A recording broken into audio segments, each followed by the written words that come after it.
been a hard week for a lot of people. And I bet a lot of you have been thinking about the people of Israel and Palestine and the grievous acts of Hamas and what's next. And it's the kind of thing where we feel like this has just been going on for centuries.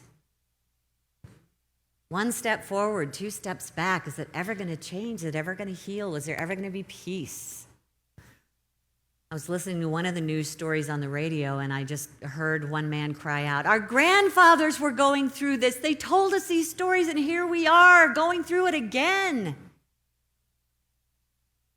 Just feeling very hopeless. Can you imagine that, as they repeat the mistakes of the generations before them, that they're wondering if this will ever change? And probably feeling the weight of the world on their shoulders. I mean, you and I think we've got weights. They don't even have water, so that kind of tells you where we're at. And I don't have the solution for that in my message today, but I want us to kind of come together in an understanding of what it feels like to have any weight on our shoulders and what we might try to do in order to release that weight, to lift ourselves out from underneath it. Even though we're not in the middle of a war here in Naperville, we probably still have things going on in our life that are pressing on us, or we've had them, or we might have them in the future. And the thing that we do all have in common is we approach it as human beings. Every single one of us here, unless you got something going on underneath your shirt that I don't know about, are humans.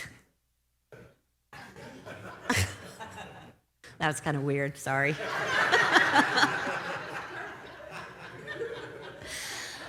Yeah, but let me just tell you something I learned about the brain of a human. It bends towards the negative.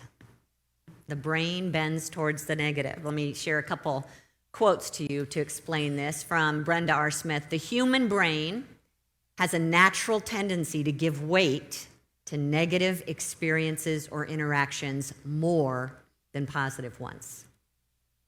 Psychologists refer to this as negativity bias. And it causes people to focus on one bad thing in a mountain of good things. And Kendra Cherry said that the negativity bias, it's a term, we all can learn it if you'd like. The negativity bias is our tendency not to only register negative stimuli more readily, but also to dwell on these events. It means we feel the sting of a rebuke more powerfully than the joy of praise. So some of the things she says is that we recall insults more clearly than we might when someone gives us a compliment. Can you relate to that?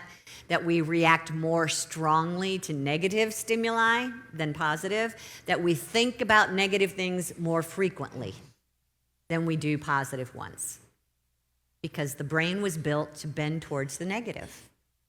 And I would like to think it's probably because back from our caveman days, I've heard Deb talk about this, Deb DeSanders, back in town with her husband, Tony. Yay, we're glad to have you back again. Okay, so anyway, there's natural thing that goes on in the brain that's always meant to protect.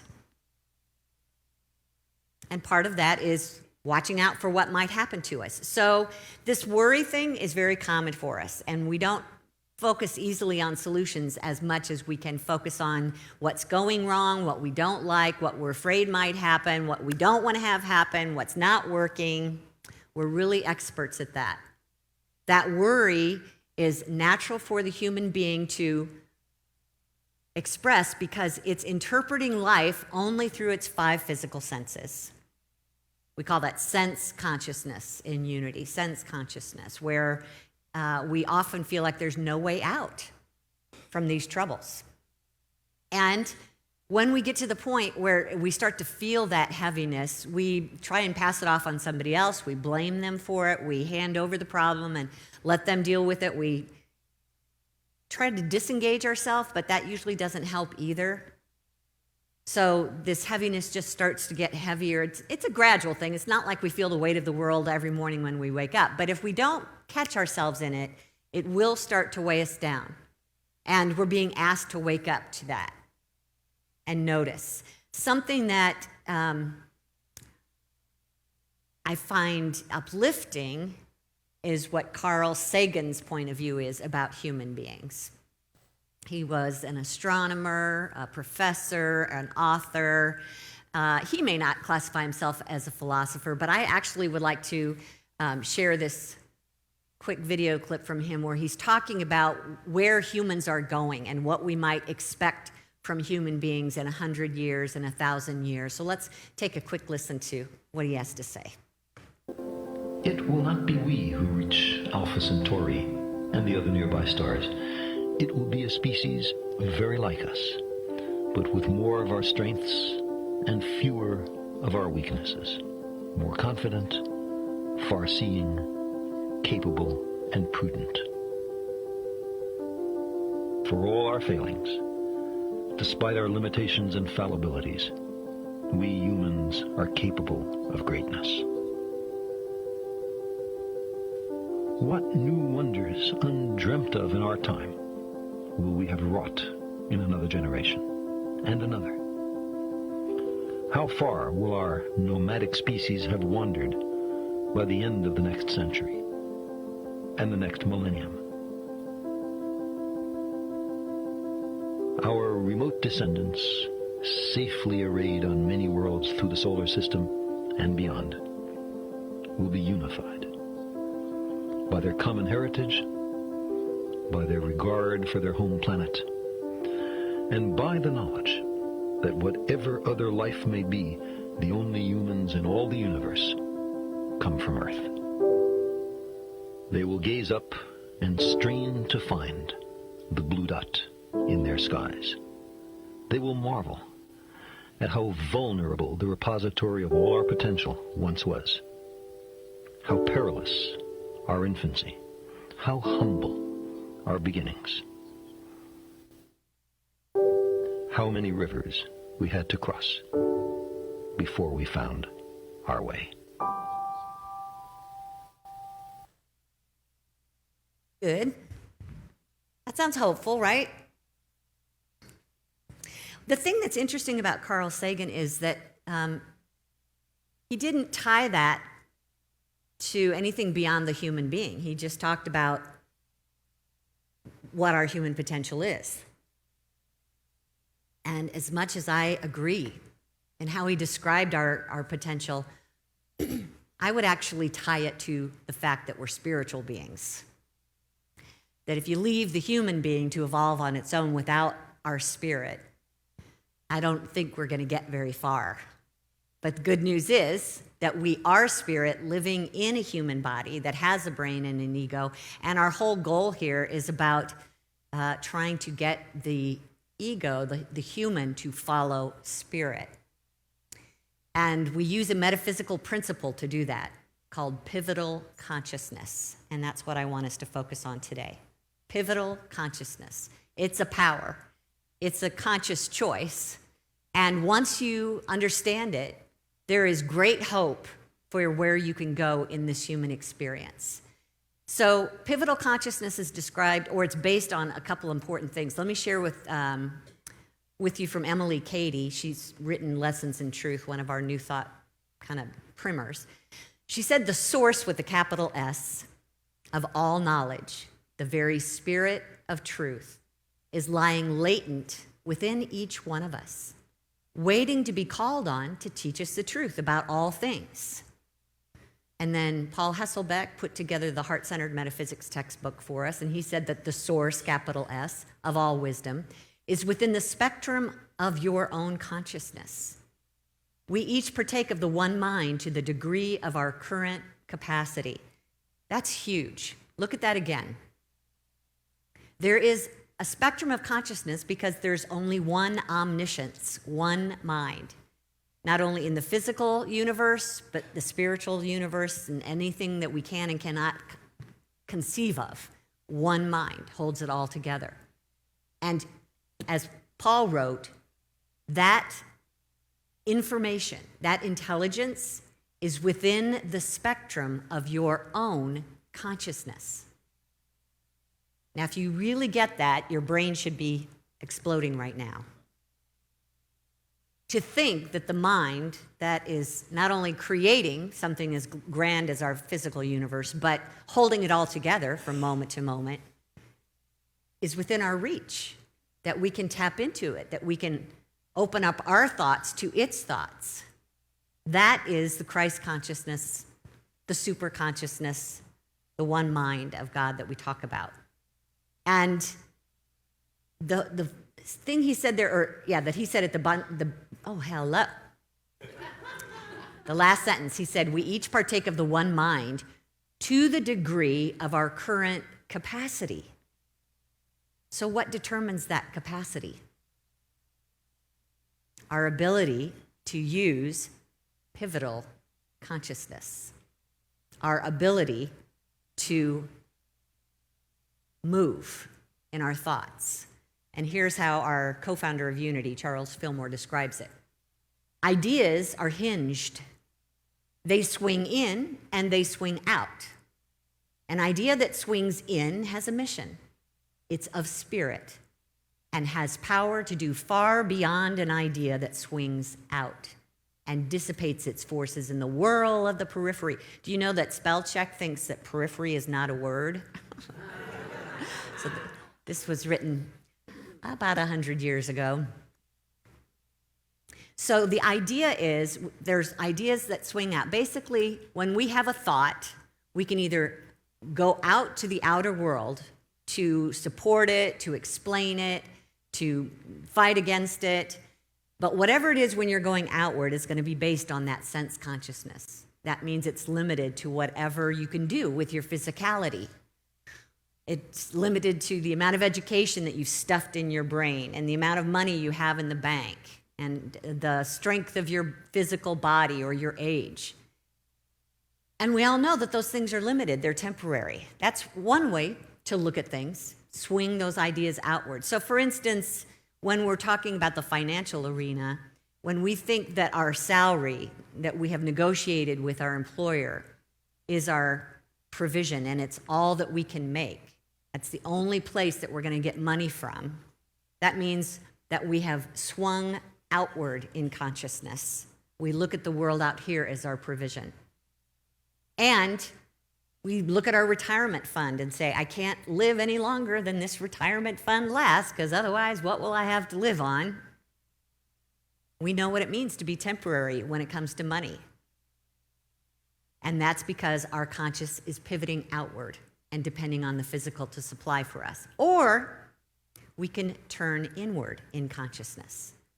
The source lies within, in our thoughts. We don't even have to be in a body. We just have to be focused on spirit. And right now, while we're here, we tend to look towards our heart as the place where all that is stored. So when we swing inward to the inner consciousness, we're talking about infinite. We're talking about eternal, unstoppable, only good, and that it is that source that we're seeking. So rather than looking inward and seeing numbers on a bank account statement, we look in and see a universe filled with spiritual energy that can help us pay our bills, that can help us meet our needs, and that never runs out. Do you see the difference between pivoting outward and pivoting inward? Short term, limited, infinite, all things possible.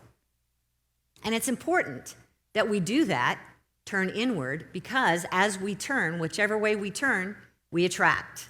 We start to repeat.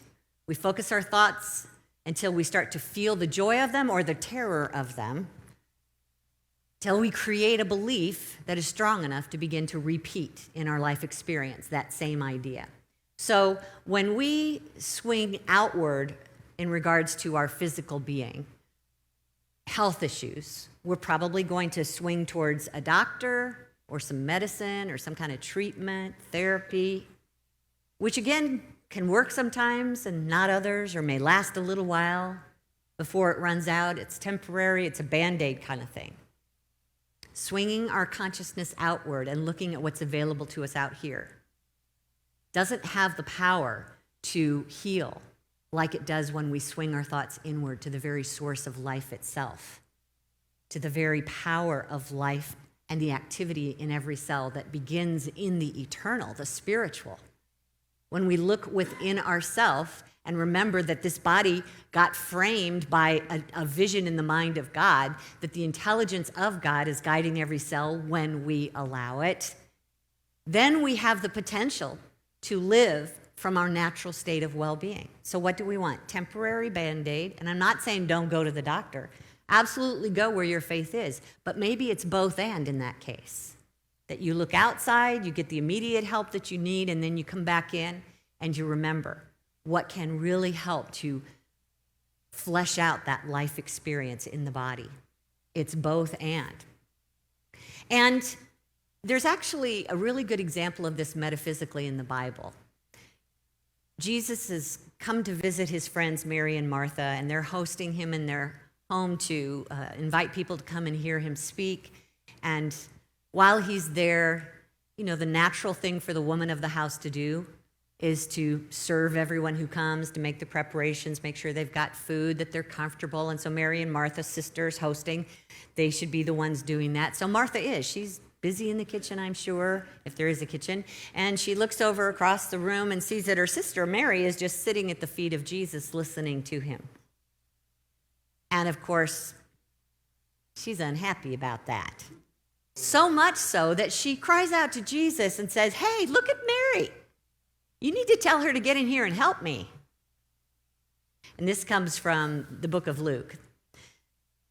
"Martha, Martha," the Lord answered, "you are worried and upset about many things, but few things are needed, or indeed only one. Mary has chosen what is better, and it will not be taken from her." So we interpret Scripture metaphysically, not just the literal story of these three people, but we see those people representing parts of ourselves. So when we think of Jesus, pretty much in any story, think of that as your own Christ consciousness, the mind of God, the heart of God, the fullness, the life, the perfection and wholeness of your being. And then we have Martha. Martha represents that part of our consciousness that is outward focused. She pivots a lot towards what people think and what the rules are and whether she's performing them correctly. That's our part of our consciousness. Same thing. We're focused on the limited, on the physical. But there's also a part of our consciousness that's available that when we pivot inward, we remember to focus, to contemplate, to put our thoughts on the divine, the spiritual qualities within. And that's what Mary represents, that part of herself that remembers to take time every day to sit in the silence and think on God. Think on the divine qualities that are your very spirit. So, who do you want to be today? And can you pay attention to who you're being today? And ask yourself, do I need to pivot in a different direction so that I might serve both my body and my spirit? And as Jesus told us, when we seek first the kingdom, the body, the physical, takes care of itself as well. So once we understand this pivoting ability that we have, and that it's a choice that we have to continue to make, let me just give you some examples of how we might do that in order to deal with the day-to-day stresses and weights of the world.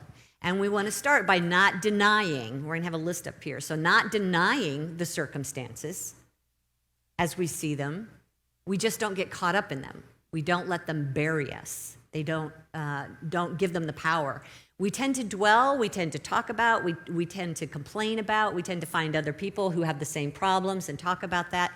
So that is not where we want to pivot. Those who live by the sword will die by the sword, Jesus said. So instead of leaning into that, we're not going to deny that this is happening. If it's happened, it's happened. But we don't resist it. Resist not evil, Jesus said. And instead, secondly, we want to judge beyond what we see with our eyes. He said not to judge by appearance, but right judgment. So when it's happened, and there's nothing we can do about it, we look at this experience and we ask, what's here in the invisible that I'm not seeing with my eyes? How can I pivot inward and see what's possible in this mess? This is where we address the difference between truth and facts. Yes, your body may be sick. And what if, in the middle of the sickness, you pivoted your attention inward and thought about divine life? Rested your thoughts on the divine intelligence that has the perfect pattern for every cell and will guide it to its natural state of well-being. We're judging beyond the appearance into that invisible realm, asking ourselves, what is of spirit and what is of the physical? What is of my Christ consciousness versus what is of the ego? And looking into that invisible realm, where does the true power really lie? The good news is that's always available to us, that true power. And that is the difference between truth and facts. Even though a fact may be happening before our very eyes, it doesn't make it the truth. And that there's one truth, and that truth is that which holds the power.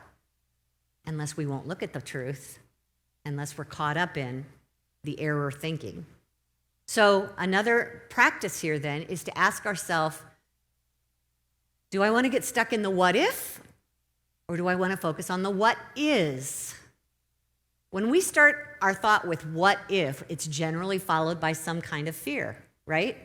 And we start to develop in our mind what that might look like. And that's why Jesus said that if your eye is healthy, your whole body, your whole experience will be filled with light. If your eye is unhealthy, it will be filled with darkness. So when we start with the what if, what if I lose my job? What if I can't get a job? What if no one ever loves me? What if I get sick and can't take care of myself? That's one option. That's pivoting outward. Or we can pivot inward and use the law as it was designed to be used for our good. That law that says what I give my thoughts and feelings and beliefs towards, I create more of in my life. What is, instead of what if, what is based on the what is of God. In this weight, under this weight, what is right now true in this moment? That there is an answer here that I can tap into because my mind is part of the spectrum of the one mind. What is the answer? What is the provision in this? Is it the company that hired me, or is my provision infinite substance that I form and fashion with my faith? And that's one of the powers that we want to bring into this, is our power of faith, that ability to see into the invisible, along with our power of imagination to decide what it is we want to create out of that invisible energy. Where should we pivot our attention towards our spiritual powers? This is one of the things that Paul was trying to get the Romans to understand. Up here in Romans 12:2 on the screen, he said, fix your attention on God, and you'll be changed from the inside out. From Proverbs 23, thousands of years ago, they knew the divine law. As a man thinks in his heart, so is he. And Jesus said it in many ways, but here in Mark 11, if you do not doubt in your heart, but believe that what you say will come to pass, it will be done for you. So it's our faith that has the ability to see what is, the power, the presence, the intelligence of God, the love that provides our good for us. And it's also our faith that knows there's no power out there working against me. It's only God. Now, what do I want to see with my power of imagination here? When this weight is so heavy on my shoulders, what do I want to see instead? Sometimes we don't even know. Sometimes we haven't even taken the time to think about it. All we know is to complain about what we don't want. And when you start to feel that weight, now you want to pivot away from the negative feelings, whatever it is that's creating this negative feeling, and pivot towards the light. So when Paul gave this long list to the Philippians, he was doing it for a reason. He said, whatever's pleasing, if there's any excellence, if there's anything worthy of praise, think about these things, because our thoughts are what create the feelings, and the feelings are what send out that signal to the universe to bring us more of the same. So first, when we notice that weight on our shoulders, we feel that heaviness, we ask ourselves, what is it that I'm thinking right now that makes me feel this way? And what is the truth? If we're feeling the heaviness of anxiety and hopelessness, it just means that we are letting ego determine how we should approach this situation in our life. And those common thoughts that they're against me or my loved one can never get through this, they come up for us regularly because we're pivoted outwards, and it's our turn to turn within. Whenever we start to feel heavy, it's because our thoughts are not in agreement with our Christ consciousness. But we won't know that unless we turn within and ask, what is the highest thought here available to me? So negative emotion means my thoughts are contradicting the thoughts of God. There's something higher here. I'm not going to figure it out by hanging out with the pessimistic people of the crowd. I'm going to have to find people who understand how to pivot inward, who are positive and focusing on the potential, not the limitation. So let me give you some final directions on changing. And, the reason that so many of us set New Year's resolutions is because we know we need to change. The trick is, can we actually stay with them? Can we follow through on these resolutions?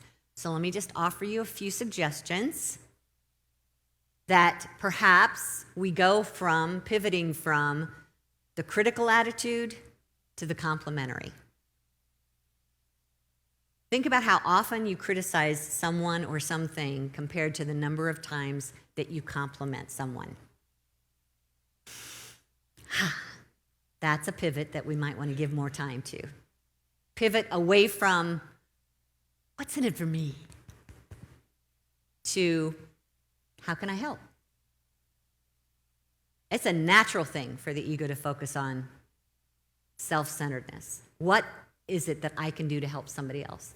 How about pivoting away from, why is this happening to me, that major whine that we're all really good at doing, to, what would I like to have happen? Again, it's pivoting inward towards what your imagination can dream up. It's not giving so much attention to how they're doing it, judging how they're doing it, but allowing people to be who they are. That is one of the hardest things for human beings to do, because we always want them to be like us. How about pivoting from, I can't take this anymore, to, what would I like to have happen? What is my way out? What would I prefer instead? If you can't see your way out, then you want to focus on God's showing me a way out. If you don't want what's happening, then ask yourself, what is it that I do want? And when we look at this list up here of the suggestions of where to go, it's very common for the brain to say, but I don't know how. So what if I said the how is not important? What if you just went with the tail end of all those sentences, 1 through 7, focusing on the right side of the screen? What is it that I want? God is showing. Let's just do that. Let's just look up here. And for number 1, let's just go with I'm complimentary. Together, I am complimentary.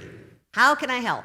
How can I help? I allow. I allow. Together, what would I like to happen? What would I prefer? God is showing me a way. What is it I do want? And then remember, the how is not my job. Let's say that together. How is not my job. I let go and let love handle the details. And there's going to be a time here where you're going to have to call on a couple spiritual powers. One is your power of will, which means I choose. I'm the CEO of my life. I decide what I'm going to think about, what I'm going to feel, how I'm going to believe. So I'm going to use my will for good. I'm going to focus on that which is for my highest, and for everyone else involved, I'm going to choose that which feels light instead of heavy. And then pull in your power of strength, because, brother, you're going to need it. Once you make that decision with your will, you're going to need your strength to keep making that decision with your will. There's one other thing that people tend to ask when we talk about this is, but what about my family? What about my kid? What about a loved one who's struggling with the weight of the world? And how do we use these ideas? How do we get them to pivot? Well, what if we don't get them to pivot? From Sonia Choquette's book, Soul Lessons and Soul Purpose, she was at a seminar and people were contributing information. And one woman stood up and said that her daughter had been struggling with severe drug abuse, alcoholism, and ongoing depression, and was also involved in prostitution. The mother said, everything my senses reported back to me told me that I had lost her. But my spirit refused to agree with this perception. Isn't that what we just talked about? First thing she said was, everything my senses reported back to me. That's the outer, pivoting outward. That's the sense consciousness that we talk about. But my spirit refused to agree with this perception. Because they're pivoting inward, they know the truth, they know the potential. I wasn't in denial. I accepted her condition, but I wouldn't believe that she had no choice about it. So again, we're not denying that she uses drugs, but we're not giving up on the possibility that she has an option. Mom said, every time I spoke with her, thought about her, or heard others talk about her, I decided to affirm that her soul was changing and choosing health.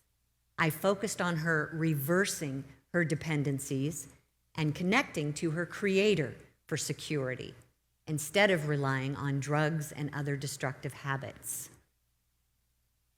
Was she actually telling her daughter to change? She was focusing inward. Although I was told by my family and even several doctors that I wasn't being realistic, she continued, I chose to ignore them. I asked my higher self to speak to her soul and help her change her course. I wasn't afraid to do this because she said that she wanted a new life. That's important. She wanted a new life. It took 5 months, but the law of reversal worked. She voluntarily enrolled in a rehab program, moved back home, is seeing a physician for depression, and got back on track. Her spirit returned and redirected her.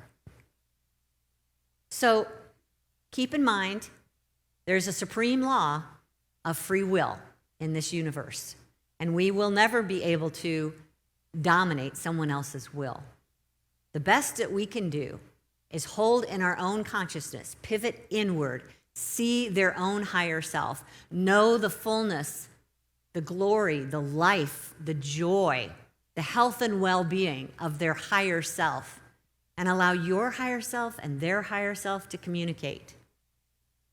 I actually did that this week. Last week, it's all a blur. Some of you know that I put my house on the market, and if you've sold a house, wow, there's a lot going on. And here I am trying to be with you and do Sunday things and keep things going here in the ministry and sell a house. And at one point, every time I started to feel the weight of the world on my shoulders, I said, I'm going to let love handle the selling of my house. As a matter of fact, my higher self and the buyer's higher self are already communicating about this. They found each other. They know what's going to unfold. They are choosing what's for the best, for the highest good of both parties involved. I let go and let love manage the details. And then I picked up the phone and I called Silent Unity. I said, will you know this with me? They said, absolutely. We prayed together, hung up the phone, and I think it was 3 days later when my buyer showed up with the offer and we accepted them. So yes, we're in process. But it's not like I went around and said, you will make an offer on my house. This is the best house for you. No, I had no idea. I didn't know who it was. I just went to their higher self. Let my higher self talk to their higher self. Pivot inward. Don't be looking out there and trying to figure out how many buyers there are and how long it's taken to sell a house and what interest rates are. If I thought about that, I would have... Yeah. So keep in mind that all this pivoting is mostly for ourselves. It's to change ourself. It's to focus first on our higher self and recognize that whenever we feel pain, lack, noise, just recognize it's our chance to pivot within. That at our heart right now, in the center of our heart, there's a place of silence and stillness that has all the answers we need. And just as we didn't get buried under the weight of the world by a single experience overnight, it takes time to get buried under the weight of the world. So it might take some time to heal and come out from underneath it. The one thing that you can do is choose daily to pivot inward to where all of your resources and solutions and love reside. So let's take that into meditation and see what else we want to learn. We'll just close our eyes. Turn away from the outer world for a moment.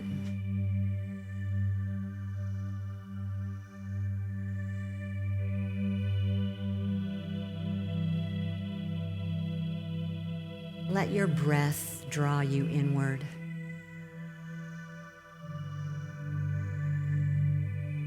Take a deep breath and imagine that it is the Spirit breathing you.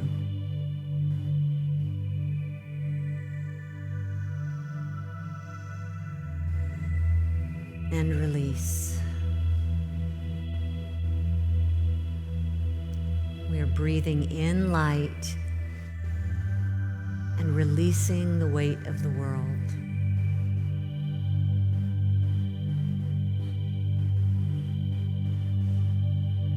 Breathing in light, breathing out the weight.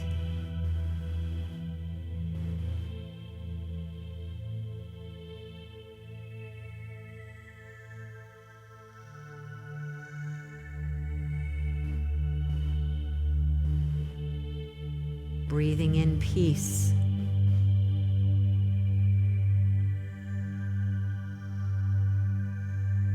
A stillness that's filling, seeping into every cell of our bodies.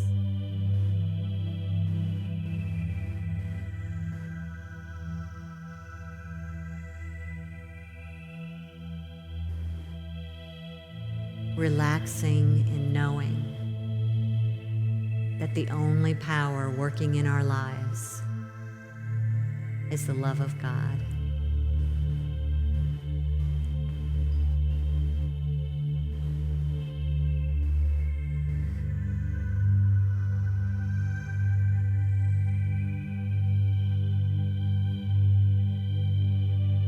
Nothing to push against,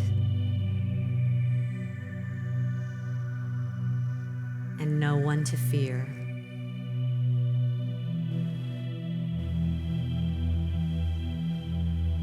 In this moment, there is only one source of good.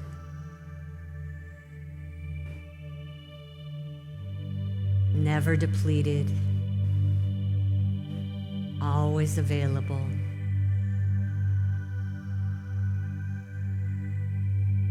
I keep my thoughts turned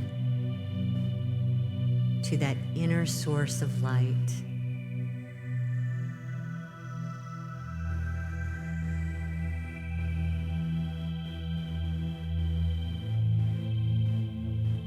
No matter what's happening in my world today, no matter what's happening in my life today, it happens within the presence, the life, the light of God.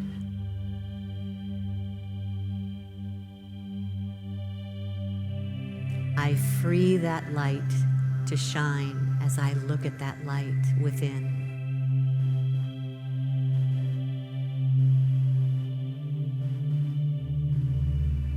I open to that infinite mind that has every answer I'm seeking.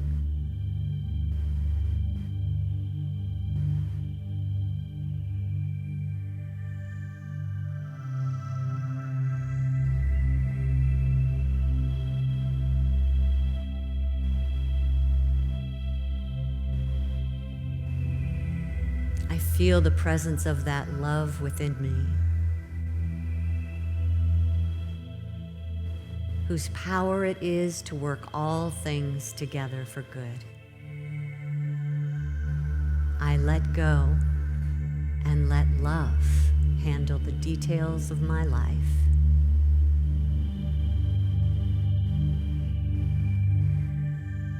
I need look no further than my heart to find everything I need. And I am at peace. Thank you, God. I know this presence. I allow this presence to express fully and freely as me.